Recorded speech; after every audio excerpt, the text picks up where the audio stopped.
আসসালামু আলাইকুম। আশা করি আপনারা সবাই ভালো আছেন।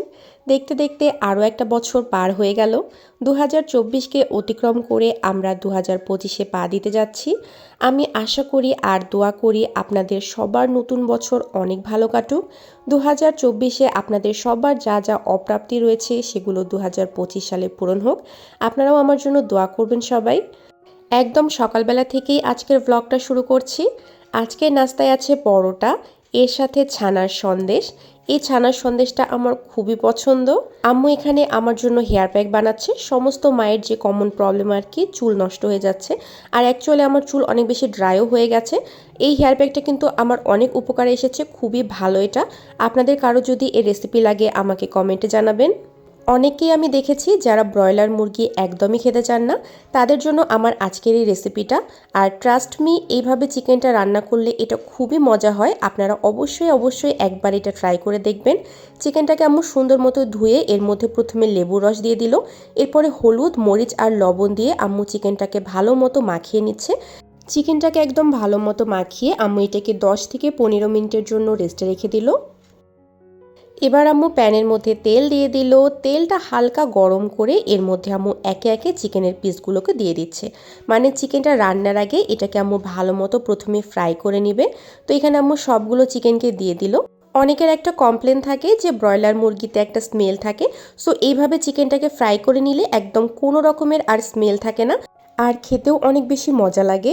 সো আম্মু অনেকক্ষণ ধরে সুন্দর মতো চিকেনটাকে ফ্রাই করে নিল। এই যে দেখুন, একদম একটু লাল লাল, মানে একটু পোড়া পোড়া টাইপের হয়েছে। তো এবার আম্মু সবগুলো চিকেনকে সুন্দর মতো উঠিয়ে নিল। সো যেই তেলটার মধ্যে আম্মু চিকেনটা ফ্রাই করেছে তার মধ্যেই আম্মু পেঁয়াজ কুচি দিয়ে দিল। এরপরে আম্মু আস্ত রসুন কোয়া দিয়ে দিল।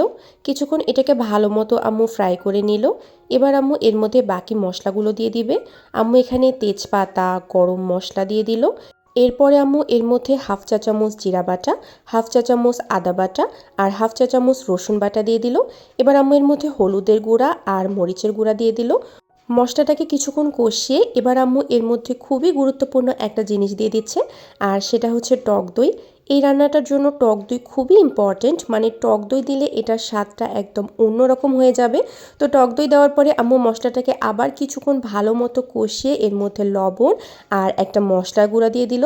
এই মশলাটা হচ্ছে আমার আম্মুর স্পেশাল একটা মশলা। এটার রেসিপি যদি আপনাদের কারো লাগে আমাকে কমেন্টে জানাবেন, আমি ট্রাই করব ফুল রেসিপিটা আপনাদের সাথে শেয়ার করার জন্য। মশলাটাকে সুন্দর মতো কষিয়ে এবার আম্মু এর মধ্যে চিকেনটাকে দিয়ে দিল। চিকেনটাকেও আম্মু অনেকক্ষণ ধরে সুন্দর মতো কষিয়ে নিয়েছে। এরপরে পানি দিয়ে আম্মু ঢাকনাটা দিয়ে দিল।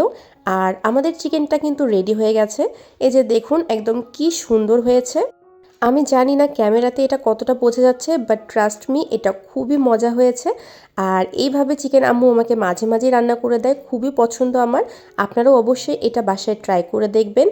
আই হোপ এটা আপনাদের অনেক বেশি ভালো লাগবে। আজকের জন্য এতটুকুই। আপনাদের সাথে এরপরে দেখা হবে একদম নতুন বছরে। সবাইকে নতুন বছরের অনেক শুভেচ্ছা। সবাই ভালো থাকবেন, সুস্থ থাকবেন আর আমার জন্য দোয়া করবেন। আল্লাহ হাফেজ।